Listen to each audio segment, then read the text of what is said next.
Hey guys, this is going to be a continuation of the last video, but we're going to be putting new rings in this motor, a new rod, and working on the valves, of course. Take the shroud off, just so it's easier to get the head out and get more room to work on the valves. I'm pretty sure this is what's considered a 6 horsepower Model 14, because that's the closest thing I could find in my research. It's not the right type of carburetor like I mentioned. The sump gasket here is the same as an 8 horsepower. The block is different than an 8 horsepower because the bore is different and the stroke's different. But the design of the block is very similar to an 8 horsepower Model 19. I already drained the oil out. Had some excessive sludge buildup in it. I actually had to take a screwdriver to get it to start draining. It was so bad. I tried to flush the block out some using some cleaners and stuff, so hopefully it'll help dissolve some of the sludge that's built up in it, so it'll be easier to clean up. But so that's what this video is going to be. So let me get this flywheel cover off. You got two bolts here and 2 bolts down here. This is the one I showed you. I had to put that pull rope in it. I found a slot in here. I meant to show you it on the other video. That way I can hook a rope in there, wind it up a lot easier. Made it a lot easier. This is a model 140202 type 0132-01. And the code starts with 65, so it's a 1965. And it's got the 4-bolt coil too, with pointing condenser, of course. I think I'm going to probably redo this spark plug wire too. I don't know if this is a splice or what, but I'm thinking about doing maybe cutting it down here, soldering it, heat shrinking it and everything, just redoing it, or maybe just heat shrink this if it's not a splice, make it look a little more presentable and put a new boot and everything on here. But we'll do that probably the last thing we do. That's something I want to do. Alright, so the next thing I'm going to do is take the carburetor off. Before I took it off here, now I'm going to take these 2 out of here. And you want a bit that goes in a ratchet, that way you can get more leverage on it. Don't try to use a screwdriver, or you can use an offset screwdriver just to get more leverage, because they will strip out if you try to use a regular screwdriver. So it's alright to run them out or run them back in once they're loose.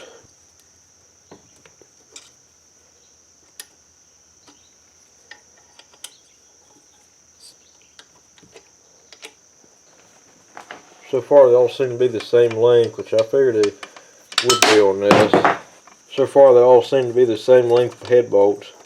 Yep, that's a long one there, ain't it? It's in the wrong spot. There's another long one there too. They're supposed to be over here around the exhaust valve. Well, this one you just need 2, because it's only got 2 right here around the exhaust valve. That's where they're supposed to be at. So I have to remember that when I put it back together.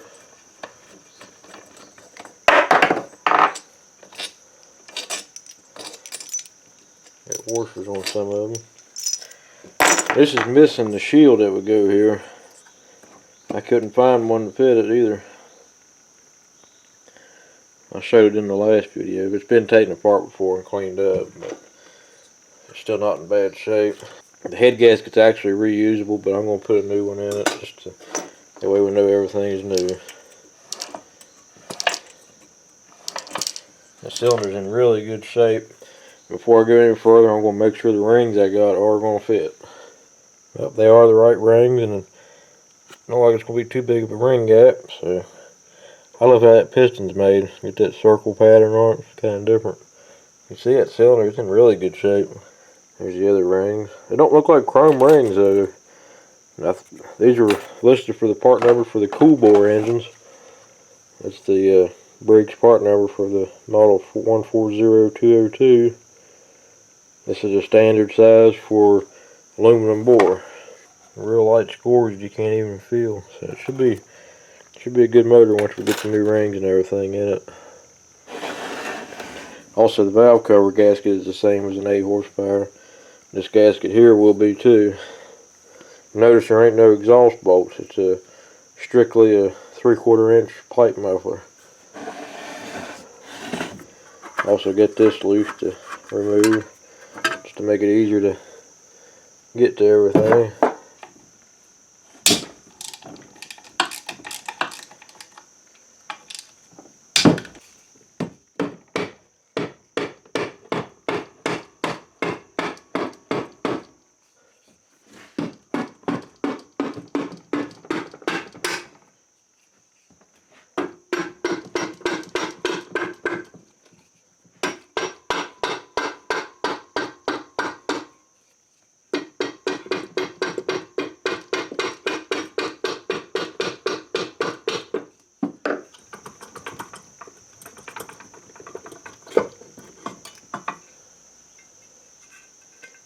The gasket stayed intact. A lot of these older engines really seem like the gaskets were made to be more reusable.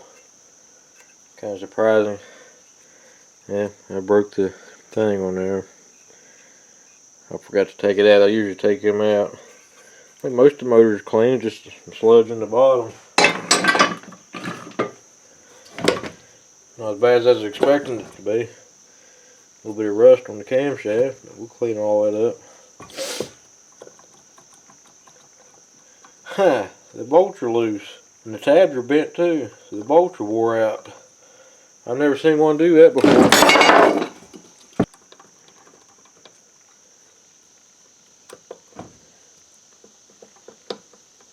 Yeah, it wouldn't have lasted much longer. I could tell by the sound that the rod was making a noise. So I got a new rod for it, so that's a good call on that. I wasn't expecting that though. Well, I'm gonna go ahead and pull the camshaft out. Let's get the timing lined up here. Somebody's marked that yellow.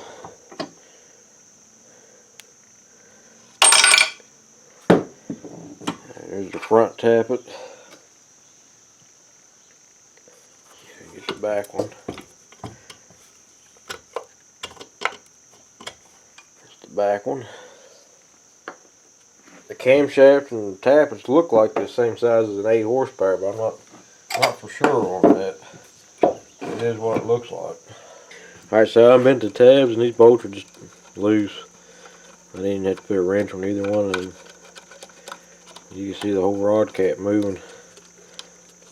So this motor wouldn't have lasted much longer if I kept running it, so I'm glad I got this motor when I did, and glad I didn't run it no longer than I did. Let's hope the crankshaft's alright. That's my only concern now. Oh yeah. Look at that. Let's hope the crankshaft don't look like that. I'll probably never find another crankshaft for one. I feel a little bit on it. Let's pop the piston out and see what happens. There's pretty bad score marks there on that rod. The crankshaft don't look much better, to be honest about it. So, in other words, so much for the quick rebuild. I'm going to go ahead and pop the flywheel off, pull the crank out, and dress it up a little bit. Check, see how loose the new rod's going to fit. Gotta be careful, you can't take it too much or you'll have rod knock from the start. Let me go ahead and pull the flywheel off, and we'll go from there. The piston looks good though, so that's a plus. Need to clean up a little bit. That's normal, not that bad. I've seen a lot worse before. I was kind of expecting a stuck ring, but they're not.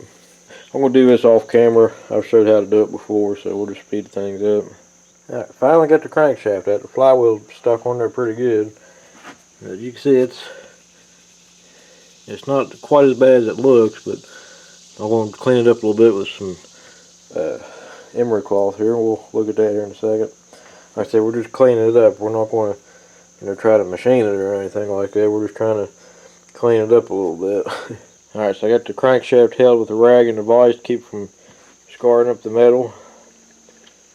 I got some 320 emery cloth. I'd rather had like a 400 or even a 600 to do this, but this will work just fine. See, it don't take much. It's already cleaned up. If you don't do this, you get one scored, it's really going to work on your new rod.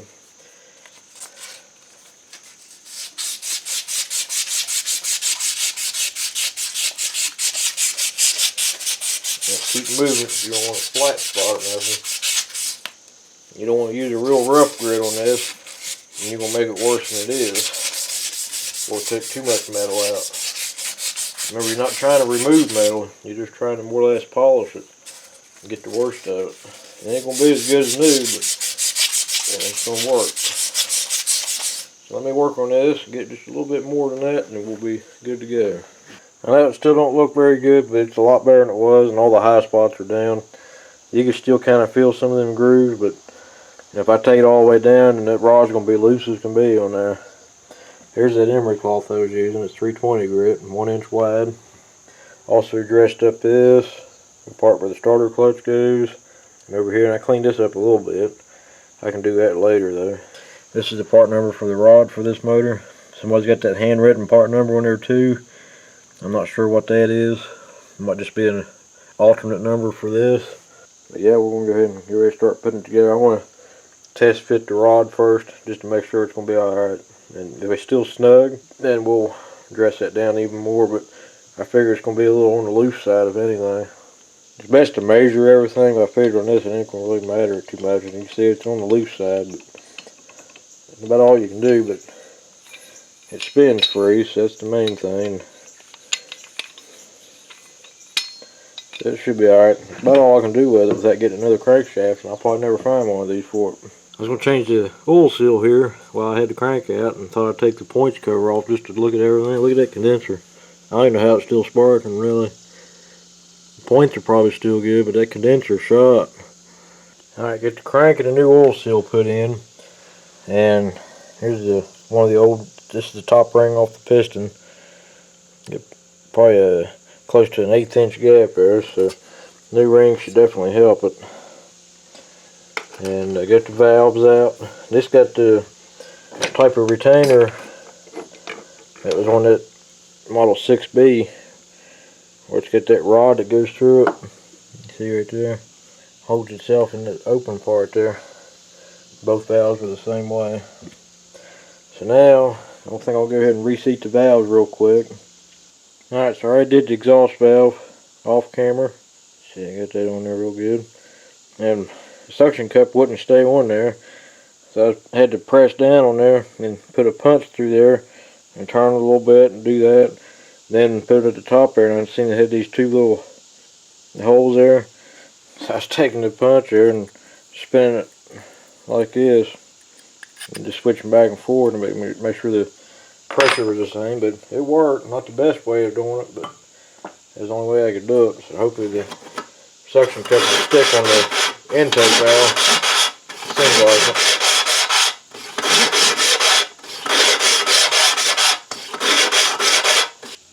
I started not to show how to do this one here because I got a video just on how to do the hardest part is getting this clip out. I'm sure they make a tool for it, but I don't have it. Yeah, hopefully I can find that. You want to push the wrist pin out. You don't have to take it all the way out. You just got to take it enough to get the rod out.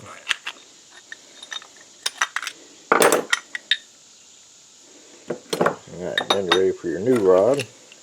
This, I saw it call this a new rod. It's never been used, but it's probably as old as this engine is. It was a new old stock I found on eBay.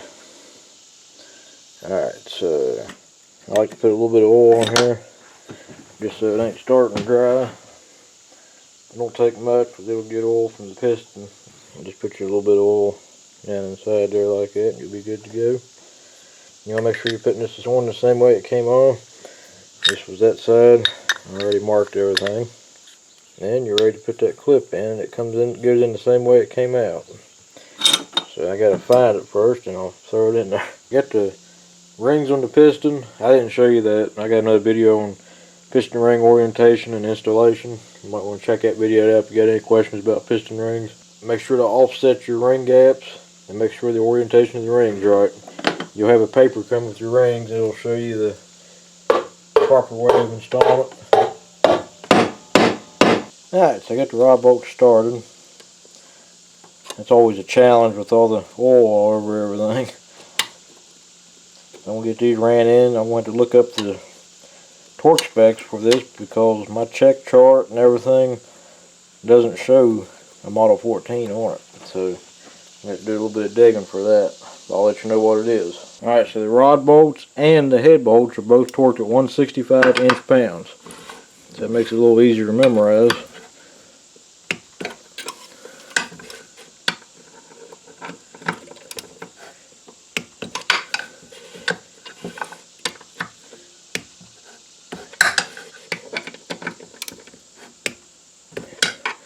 And don't forget to bend the tab over the bolts to keep them from backing out.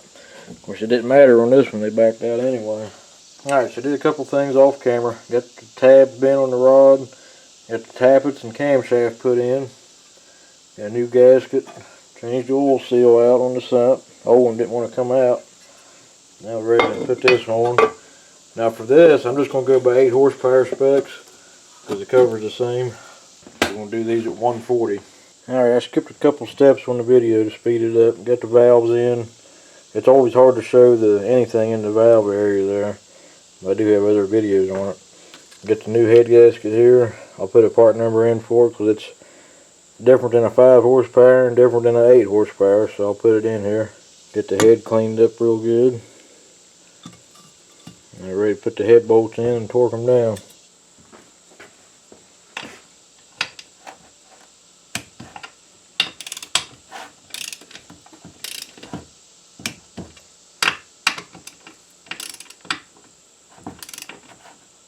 Alright, got the flywheel back on, tightened down real good.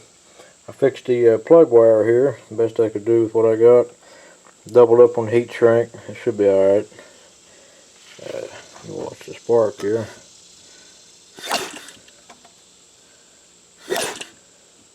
It's just sparking, that's a brand new J19, RJ19 plug. So that'll take care of that problem. Eventually, I want to get the right carburetor and stuff on here. That way it'll all be original as I can get it. So now I'll go ahead and put the flywheel cover on off camera and go ahead and bolt the carburetor back on. I got this shield to put on too. And it's going to be pretty much ready to go. Just put some oil in it. Got everything back together. Got oil in it. Got the gas coming in here. Should be good to go. Let's see what's going to happen.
Well guys, I'm still having a little bit of a carburetor issue with this carburetor, and it's still smoking a little bit when you throttle up, but it's going to take a little while for the rings to seat in on that. And the ring gap was good, and the valve guides didn't have much play in it, so I'm hoping just the rings ain't seated in all the way yet, making it smoke a little bit. But other than that, it's doing real good, and it's got really good compression now, so it should be alright. So, well guys, you got any questions or comments about this, feel free to leave a comment below, and I'll get back to you as soon as I can. So thanks for watching. Catch you later.